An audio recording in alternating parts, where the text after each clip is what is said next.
Hi అండి, అందరికీ welcome back to Virat Simha YouTube channel. చూస్తున్నారు కదండి, పచ్చి పులుసు రెసిపీ. టేస్ట్ చాలా బాగుంటుందండి.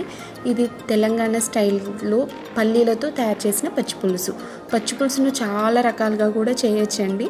మనం చింతపండుతో ట్రై చేస్తున్నాం. ఇప్పుడు పల్లీలను దూరగా వేయించుకోవాలండి. కొంచెం చిన్న మంట మీద పెట్టి దూరగా వేయించితే టేస్ట్ బాగుంటుందండి పచ్చి పులుసు.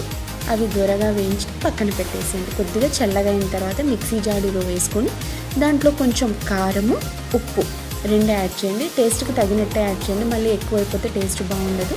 కొద్దిగా వేయించి నువ్వులు ఉంటాయి కదండి, తెల్ల నువ్వులు వేయండి. మీరు మాత్రం నేను చేసే టైంకి తెల్ల నువ్వులు లేక నల్ల నువ్వులు వేస్తున్నాను. తెల్ల నువ్వులు ఒక టీ స్పూన్కు 2 టీ స్పూన్లు అయినా సరిపోతుందండి. వేసి అన్నీ మెత్తగా మిక్సీ పట్టి ఒకసారి అంతా తిప్పేసిన తర్వాత చింతపండు ముందే నానబెట్టి పెట్టుకోండి. ఒక చిన్న సైజు నిమ్మకాయ అంత చింతపండు నానబెట్టి పక్కన పెట్టేయండి.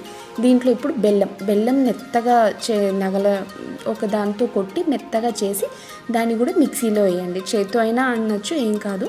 మిక్సీలో వేస్తే అంతా మెత్తగా అయిపోతుందని వేస్తున్నాను. చింతపండు మీరు మొత్తం చింతపండుతో వేస్తే మాత్రం కొద్దిగానే యాడ్ చేయండి.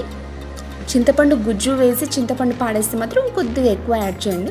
నేను మిక్సీలో కదా అనేసి కొద్దిగా కొంచెం యాడ్ చేస్తున్నాం. చింతపండు మొత్తము వేసి అన్నీ మిక్సీ పట్టండి. కొద్దిగా వాటర్ వేసుకుంటూ మిక్సీ పట్టండి, పేస్ట్ ఇలా అయిపోతుంది. దీంట్లో అన్నీ వేసి మళ్ళీ వాటర్ వేసి మొత్తం మరీ చిక్కగా కాకుండా మరి పల్చగా కాకుండా మీడియం సైజులో ఉండేటట్టుగా వాటర్ వేసి కలిపి పెట్టండి. ఒక 2 ఆనియన్స్ కూడా కట్ చేసి పక్కన పెట్టేసేయండి.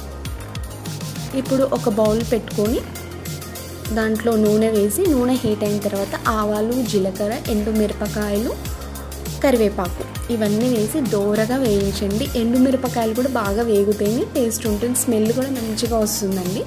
ఈ తాలింపు దోరగా వేగిన తర్వాత ఈ పచ్చి పులుసులో వేయండి. అంతే అండి. ఆనియన్స్ వేసిన తర్వాత తాలింపు కూడా వేసేయండి.